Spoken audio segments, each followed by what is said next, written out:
thank you so much to QNL, to Housem, for hosting this. It's always such a pleasure to be here. It's an event, it's a venue that always makes you feel there's something really special going on, and I know there is so much special going on. So I'm Stephen Wyber, as said on the screen. I am Director Policy and Advocacy at the International Federation for Library Associations and Institutions. I wanted to send apologies from Barbara Liesson, IFLA President. I should have been a 50-something German woman, but I'm not, so you're going to have to make do with me. I'm sorry about this. But she sends her apologies. I know she'd have loved to have been here. I know that fortunately she has been able to come to Qatar in the last few months anyway. So very briefly, you've got IFLA written on your badges, and I'm sure many of you have an idea of who or what we are. I suppose just for those who are less familiar, who haven't attended IFLA events before, I suppose crucially IFLA it's a space, it's a catalyst, it's a structure where the library field and its energy and its innovativeness and its imagination can come together in order to solve the problems we face together, to come up with the standards, with the best practices, the good practices, share ideas, advance, deliver on that goal of making sure that everyone has access to excellent library services. And secondly, we have that function, which is sort of my job, is making sure that other people know about that, both directly at the international level, so going out to the UN, to UNESCO, to others, and making sure that they understand how important libraries are and involve libraries from the outset in when they're defining policy and keep on involving them and supporting them through, but also working with our members at all levels and making sure that you can do the same so that every policy maker in every area where libraries can make a difference is involving libraries. So I've said a little bit about IFLA. That was good. Okay, that works. So I feel it's always good to try and set out what I'm going to try and do, so at least then you can rate me against what I've tried to do at the beginning of the presentation and check if I've actually done it or not. I always feel a little bit like, I don't know, keynotes are kind of dangerous because it's basically asking someone to expose their imagination to you. So you're going to get a lot of sort of probably quite childish daubings on the wall. I feel sometimes I slightly miss school and being given essays where you're given a phrase and just discuss. So you're going to get a little bit of that today.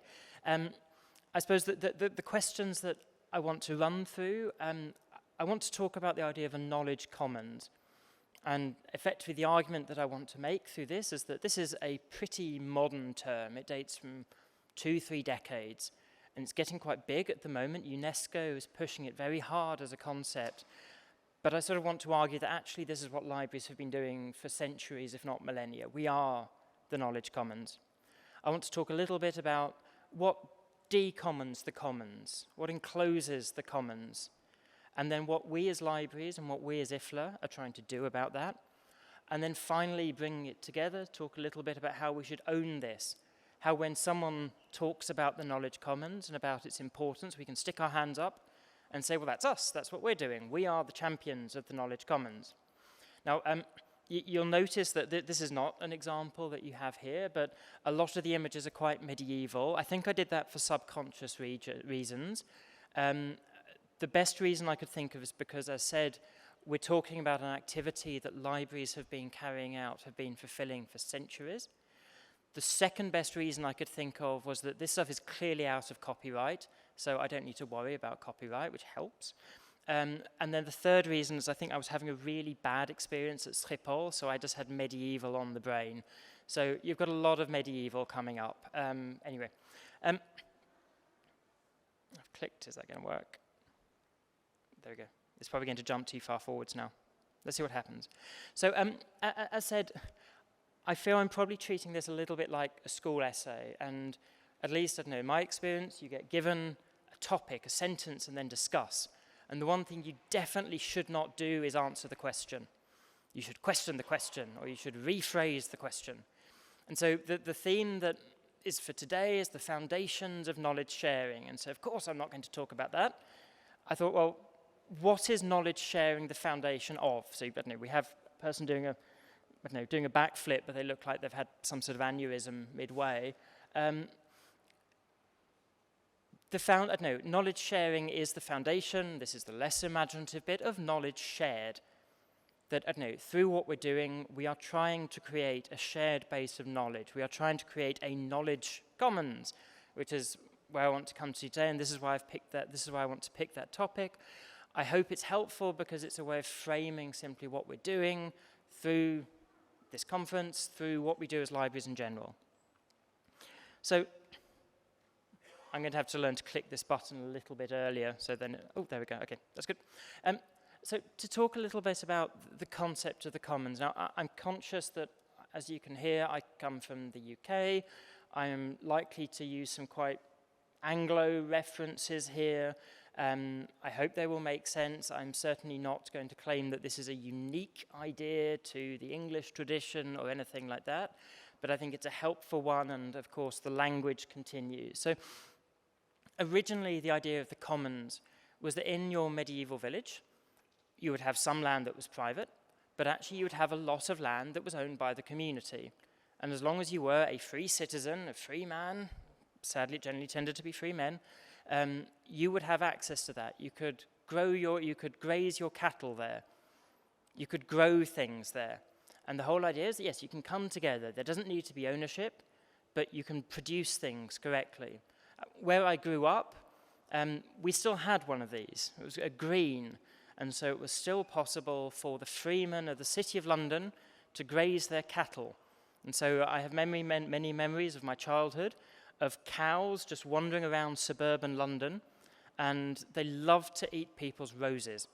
And so it was a very traditional thing that people would come home from school and there'd just be a cow in the garden eating the garden. And yeah, this is very picturesque until mad cow disease put a stop to that in the early 90s. But it was very picturesque back at the time. Now, as said, originally we think about it as land, and still in the UK you have a lot of places called something common, because it was the common land that was shared by all. However, the idea expands. Elinor Ostrom, who won the Nobel Prize for Economics a few years ago, did a lot of work around this, thinking about how you could count a forest as being a common, something that produces wood, something that produces fruit, something that produces shelter, something that's owned by the community, that needs to be managed by the community. Elinor Ostrom herself did a lot of work about the lobsters in Nantucket Bay in the US. Again, a shared space. It's not owned by any one person, it's a shared resource. Now, a lot of the time when we hear talk of the commons, we talk about the tragedy of the commons, this idea that if you have a limited resource and it's shared, people will be selfish. And people will go in and grab it, and very soon there will be nothing left, because you can't trust people. Now, of course, Elinor Ostrom's work was a lot more positive than this, and saying that actually, if you give people shared responsibility, they work together, they cooperate, they actually try and manage things in a sustainable way. Now, we can, to a large extent, apply this concept to knowledge. Now, clearly knowledge is not like land. Knowledge can be reproduced. If you have knowledge, it doesn't mean that someone else has less knowledge. You can't use knowledge. You can't exhaust knowledge in the same way.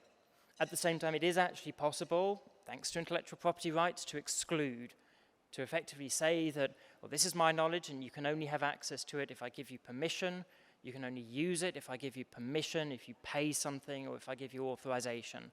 So it is a concept that can be used. You can think about something, is it owned by all, or is it compartmentalized? Is it fenced off, only given to certain people and not to others? Certainly one of the reasons for thinking about this, and I'll come on to it later, is this worry that unless you have some way of fencing off, of shutting off the commons, there's no incentive to create.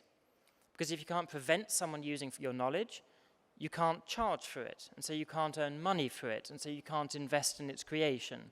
There's the same logic from Schumpeter around patents, that unless you have a way of creating a monopoly, of creating control, you cannot actually control use, you cannot charge for use, you cannot make return on investment. And so therefore, it does become clear that there's a difference between enclosed knowledge and common knowledge. Now, as said earlier, this concept is one that has really picked up in recent years. Clearly, organizations like Wikimedia, like Creative Commons have been around for decades. UNESCO got into this big time last year in their Futures of Education report, a report which is really focused on, it's a very explicit pitch towards coming up with a new concept of education halfway through the UN's Sustainable Development Agenda, the 2030 Agenda. So there's really an effort to reframe how we think about education, how we do it. And they really, really major on this concept, the idea that knowledge is something that we do share, that does belong to all of us, that it's never complete, it's dynamic, there's no set body of knowledge. We are always using, we're always creating, we're always remixing, coming up with new knowledge that can benefit all of us. Crucially, it makes a lot of points about the importance of making it cross-border.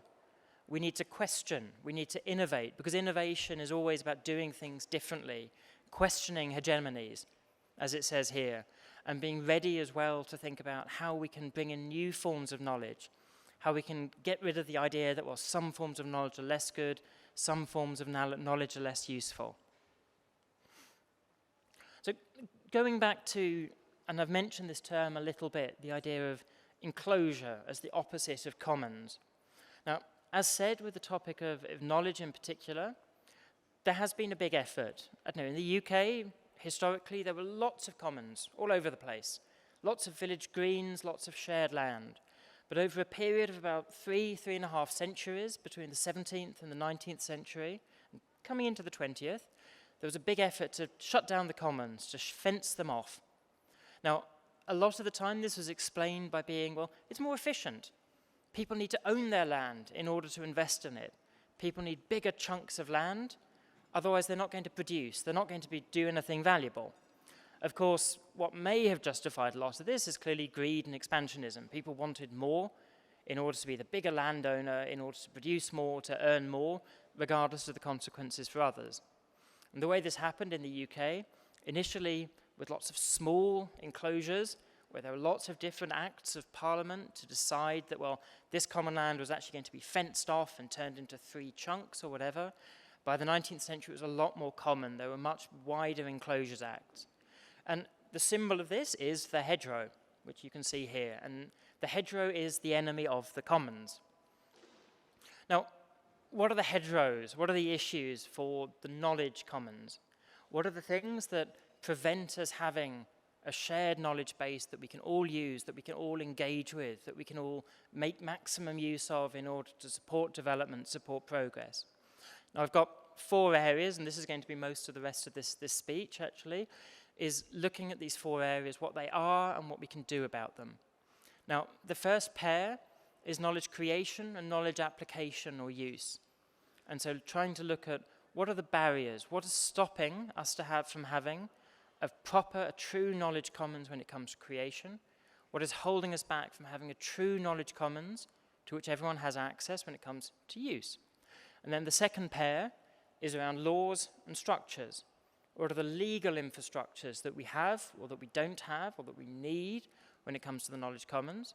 And what are the practical structures that we have?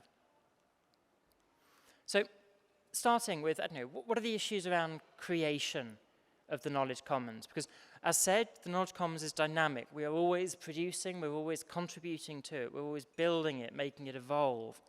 Now, a first thing, and this comes out, I think you'll have got the sense of this from the UNESCO quote that I included earlier, is that we need to make sure that our definition of knowledge is inclusive. That for a long time, this is a lot of the conversations that take place around the colonization of knowledge, the idea that you have to be a certain person in a certain place, often with a certain skin color, in order to produce knowledge that's worth reading, that's worth looking at. And there's a long time been the sense that you have to be that person. You have to have a certain privilege in order to be taken seriously, in order that what you say is valued, in order to make sure that what you say is listened to. Now, we're getting better at this. There's a consciousness that we do need to decolonize. We do need to recognize that knowledge comes from everywhere, which leads on to the second point, that we still are in a situation where knowledge production, formalized knowledge production, is heavily concentrated in some parts of the world but not others. Certain companies in certain countries have a very large share of the knowledge production market. They will sell their textbooks into other countries' markets. They'll sell their conceptions, however irrelevant or even harmful they might be. We still have a situation where what comes from certain countries is seen as being superior, better than others. Now, this is an area which I'll come on to, for example, the work that you're doing here in Qatar, in building repositories and sharing Qatari knowledge, in sharing the experience that you have, the insights you have is helpful. It's something that we're beginning to see around the world. I'll talk a little bit more about that later, but again, it's that risk that it's not really a knowledge commons if it's only coming from countries that begin with United and have two words, one of which is a republic and one which is not. And then the other point there is, and this is, again, we'll talk about later, there's also the question of different ways of knowing. You know, we have a method in the West, we have scientific method, we have a certain way of doing things. It's not the only way of understanding the world. It's not the only way of thinking about the world. And so we also need to be aware that if we only accept a certain way of thinking, a certain way of reasoning, we are excluding. We don't have a true knowledge commons. We have a partial knowledge commons. I just need to hit this harder, that's the point. The second part of that first pair, use. Now, a key issue with the knowledge commons, and I think this is one of these areas where you will certainly feel a lot of what the library field can do, of what the library field is doing, is firstly, it's being aware of what's available. Because there is a huge amount out there, but so much of the time, it's very human. You don't want too much choice. You don't want 50 different varieties of cereal. You just want a simple choice, because people like simple choices. And so actually making sure that people know what's there, what they can use, what they can draw on is helpful. Knowing that there is this pool of knowledge that extends beyond the one textbook, or the 3 books on the core necessary recommended reading list, is a really important thing, because otherwise we're not jumping into the knowledge commons, we're taking a teacup and drinking from it. Linked to this is curiosity. I think this is a really interesting area to think about in the era of fake news, inverted commas, because obviously we only invented lying 10 years ago. But actually trying to get over this sense that uncertainty is necessarily a bad thing. Again, it's quite a natural human thing. We don't like uncertainty. It's not sure. We want to know what's going to happen. However, the world is uncertain, things we're not sure about. So actually, how do we get people to see the knowledge commons as not being a sort of terrible, scary ocean, but something where you can actually sail on, that you can adventure, you can find things out? And then, of course, linked to that is skills. Because if you don't have a good level of literacy, if you don't have a decent level of information literacy, then you're not really in a strong position to be able to go out and make use of it. These are all things, so that awareness, that curiosity, those skills, hold people back from taking part in the knowledge commons. The second part of the pair, the commons in law. Now, I know I was once before invited to speak to this conference back in Paris sometime in the day. I think clearly the organizers back then have either left or wiped their memory of any trauma. I will try not to focus too much on copyright, because I know that last time there was a lot of focus on copyright. But as hinted earlier, it's true that copyright is a way of enclosing the commons, of saying that no, this is not for everyone, that you have to ask permission in order to get hold of this, that you have to ask permission in order to make use of it. Now clearly, copyright was created in order to resolve one market failure, the one that I talked about, of making sure that there is a way to ensure that those who want to write, who can create, who want to create, are able to be paid for what they're doing, which is fair enough. People have to live. If you're dead, if you're starving, you can't actually write or produce. However, the risk is that the way that copyright is designed today arguably creates a whole other market failure by being far too expansive, far too long, and actually giving a lot of power to the rights holders, to people who decide about what can be used, without forcing them to take account of the costs of shutting people out. And that's why we have market failures, because people are not forced to internalize the externalities of their actions. In the same way as we have polluter permits, we are now forcing polluting industries to pay for the pollution, for the carbon that they produce. We need to make sure that rights holders too understand that when they prevent a student from accessing their work through their pricing levels, through their policies, that has a cost. Because you're shutting down the knowledge commons, you are preventing people from realizing a gain. Closely linked to this, the shift to digital. A challenge with copyright law is that it applies quite nicely. You have exceptions, you have limitations when you buy a work. However, when you license it, these can all be wiped away, except in some countries which have found a great workaround, which I'll talk about later. You have contracts, and then effectively what decides what you can do with a work or not is your ability to negotiate a contract. It's a great way of completely undermining any work that's taken place in law to create exceptions that guarantee the possibilities that libraries have. It's a very insidious way. It's a great way of rewarding market power, those who do have the power to do things. And so it's an area where we do need to look, we need to think, we need to make sure that governments are thinking digital when they're passing copyright laws. Now, clearly, we do have open access, and open access has been, it's not a complete success yet, but it's been a great success so far. Certainly, it does help us a lot when, from their inception, work is put into the public domain, or it's put under an open license. Effectively, it can already join the knowledge commons. Of course, that's not a solution for work that wasn't born open, but I think we have a parallel track here. We can do born open, fantastic, but we still also need to work on those elements that are not born open, and certainly outside of the academic sector, open access isn't, and it's not yet something that we can really focus on, we can really make maximum use of yet. Now, of course, to underline, there are other reasons not to share. It's very easy to say, and I know this is one of the accusations made against the open movement in general, that it is everything open, everything out there. And of course, there are reasons not to share. There are reasons not to put things in the knowledge commons. Clearly, privacy is a really huge one. When we're talking about a knowledge commons, we're certainly not talking about a personal knowledge commons.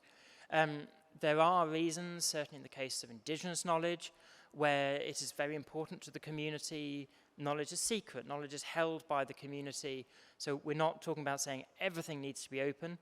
Rather here we're saying that the law should not create unnecessary barriers to commoning knowledge. So finally, of that sort of set, the practice, the practical infrastructure, the wires, the systems, the institutions that we need in order to actually make sure that knowledge gets from one place to the next. Obviously, we have things like the internet, does a great job for those who are connected. Billions of people don't yet have access to that. Even amongst those who do, connectivity speeds are often really not fast enough to mean that we can really talk about internet access.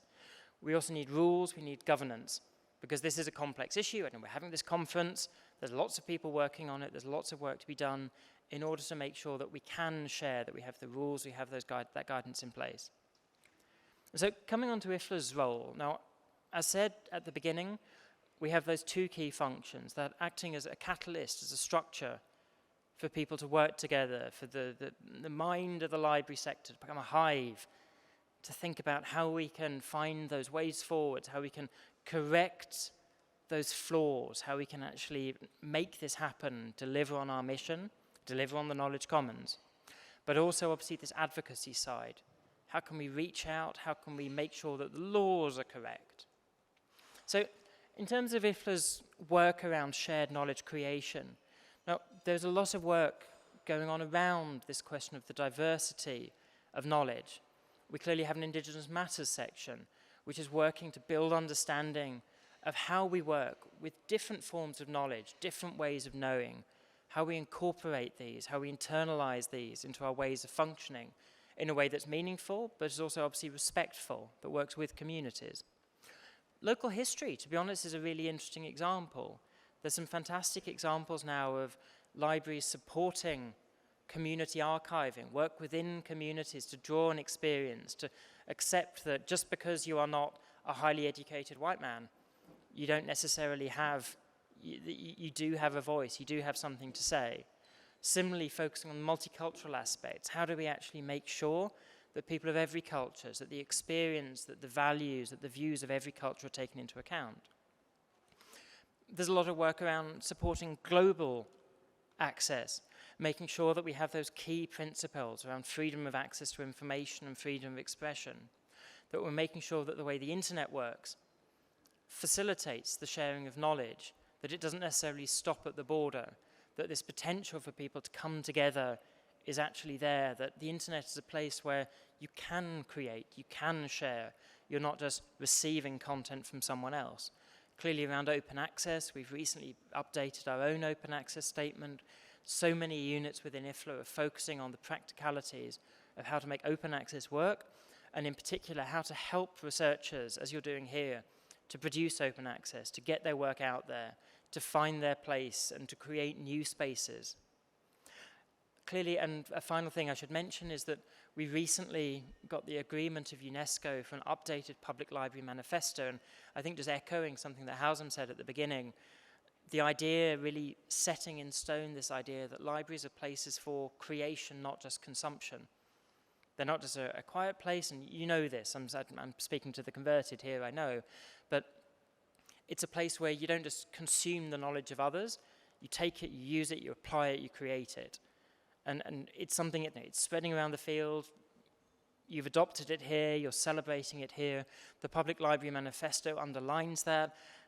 It bears repeating to policymakers. There's often a sense that a library isn't that, it's a quiet place where you go to consume, so it's something that we're looking to challenge, that we're looking to change those perspectives. As for shared knowledge use, clearly we have a wealth of volunteer units, many of you may be involved in these, that are focused on how do we provide access, how can we best support research, support knowledge access in different areas, because clearly from discipline to discipline, things are different, the way that knowledge is shared, is it in books, is it in articles, is it in databases, the way that we do things is different, and so it is vital that we focus, that we bring people together again to meet that challenge of how do we make knowledge in the social sciences, science and technology, art, health, accessible, usable. So much of IFLA's work is focused on this, and given that, after all, the point of libraries is to make that connection between knowledge and users.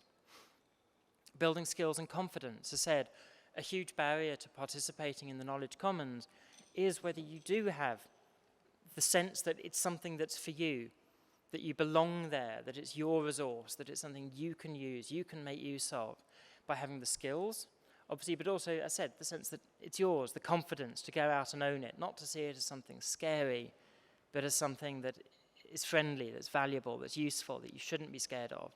This is something that obviously starts from a young age, building literacy, building familiarity with books, with reading. And finally, that point that I still find fascinating, how do you get people over fear of the uncertain, fear of the unknown? How do you make people curious, confident? As for our work around the sharing around laws, now, as said, this is my area, and we're coming back to copyright for a little bit. A key issue that we do have, and I think that Donald mentioned this a little bit yesterday, copyright still works in quite a national way. Now, this is the case for the way it's applied, but in particular, it's an issue when it comes to working across borders. Because when you are trying to work with colleagues across borders, okay, in your work, you apply your copyright laws, but you don't know what the laws are in the other country. You don't know what laws other people are dealing with. And so the way, for example, if you want to share work for research purposes, it isn't always clear. Even if what you're doing at home is okay, does the other party need to pay? Are we creating liabilities? Do we know what's possible? Similarly, even with things around preservation. We know that digitization is expensive. It requires skills, it requires equipment that not everyone has. There's a huge amount of material, though, that needs to be digitized, given the huge risk of weather disasters caused by climate change, conflict. We've seen, we know that there are places in the Pacific that in 20 years the library is underwater. We need to be able to support collective sharing and the preservation. Preservation requires working across borders because there simply aren't the resources within the country. However, at the moment, because there is this lumpiness in international copyright law, it's not always certain that you can just digitize a book. It's not always certain that you can share that book in the cloud in different places. It's not always certain that you can make more than one copy. which is a pretty serious issue when you're working with digital, because by nature that is many copies. So the Marrakesh Treaty is a great example of progress. Again, Donald mentioned this yesterday. It's the one international treaty we have that focuses on the rights of users by removing a bit of copyright law that was creating a market failure. Because of course, publishers, the market of people with print disabilities is not big. Often they will struggle to be employed. There may not be effective benefit systems in place. In most countries there aren't. You can't expect them to have sufficient market power to get rights holders to produce books in the formats that they need. And so the market wasn't doing anything. Hence the need to find an exception to copyright that allows organizations like libraries to take these works, to create to create accessible formats to share them. Obviously, there's the work of IFLA around promoting open access, which I've mentioned already. I think, and it's once again, what we do, but more importantly, almost bringing together the people who are promoting open access on the ground, creating that community, supporting that community. And clearly also, as mentioned, recognizing where there are legitimate reasons not to share, building a common understanding so we don't end up with so much complexity that no one is sure about what they can share or not. IFLA and the sharing in infrastructure. To be honest, I should sort of stop. I should let you talk at this point because to such a huge extent, you are the sharing infrastructure. Infrastructure in a broad sense, you're not a bridge or anything like that, but infrastructure in this broader sense that you are the network of people whose job, whose mission, whose expertise is in making the knowledge commons happen, a point that I'll come back to later. Through your practice, through the rules that you apply, the guidelines that you apply, the jobs that you do, the work also that takes place, and I know we'll hear more about this later, the work that you do also in making sure that we have repositories, that repositories are connected together, that we move towards having that single basis, that single space interconnected where we can find knowledge. And then of course, and again, the function of this conference, having that governance, because we can't just stay still. We know perfectly well times change, technologies change, the discussions that we will have been having 30 years ago are clearly very different to what we're having now. We need that process, we need those sections, national library sections, others where you have leading institutions that can adapt to change, respond to change, identify needs, make sure that we stay dynamic, make sure that we stay on top of things. Which I think brings me to the sort of final point, and okay, doing okay for time. I may even be able to let you go into the next section a little bit early. I think so much of what I've been saying here is to underline that in reality, even though people have got very excited, people with sort of fancy t-shirts and I don't know, interesting things going on have got very excited about the knowledge commons as an issue in the last few years, even though UNESCO is trumpeting it and talking about it as if it's a fantastic new discovery in the last few years. This is what libraries have been doing for centuries. This is our thing. I don't know, we are the global network that has been working on this, that has been owning this, that has been making this happen to the extent it's been happening since we've existed.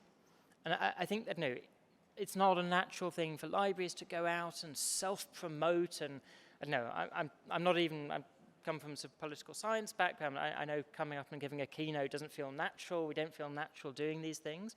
But I think this is something where we can stick our hands up and say, well, that's us. I don't know, if you want the real, the authentic, the historical, the time-tested knowledge commons, that's libraries. That's what we're all about. And crucially, it's not a stationary thing. It's not a fixed, rigid, immovable thing. We are progressing. We are thinking all the time. We are tackling the latest issues, the key discussions around what is stopping us from going further. We've got the community, the minds, the inspiration, the innovations, the imagination together that allow us to tackle the things that are enclosing the knowledge commons, the old things, the old problems that we're still struggling against, the new problems that are appearing, the problems we didn't think we had, but now we realize we have and that we need to resolve anyway. This is something where we have so much to celebrate and so much to talk about, so much to be proud of and so much to contribute to these sorts of wider discussions that are taking place. And so effectively that's my call. from all this that, I don't know, we're talking about the foundations of resource sharing. Resource sharing is the foundation. What you're doing is the foundation of the knowledge commons, and we need to be there. We need to be part of that discussion. We need to be owning these discussions in order to make sure that the experience, that the values, that the importance of what libraries are doing is recognized, is supported, and we can go on continuing to fulfill those missions. And with that, thank you.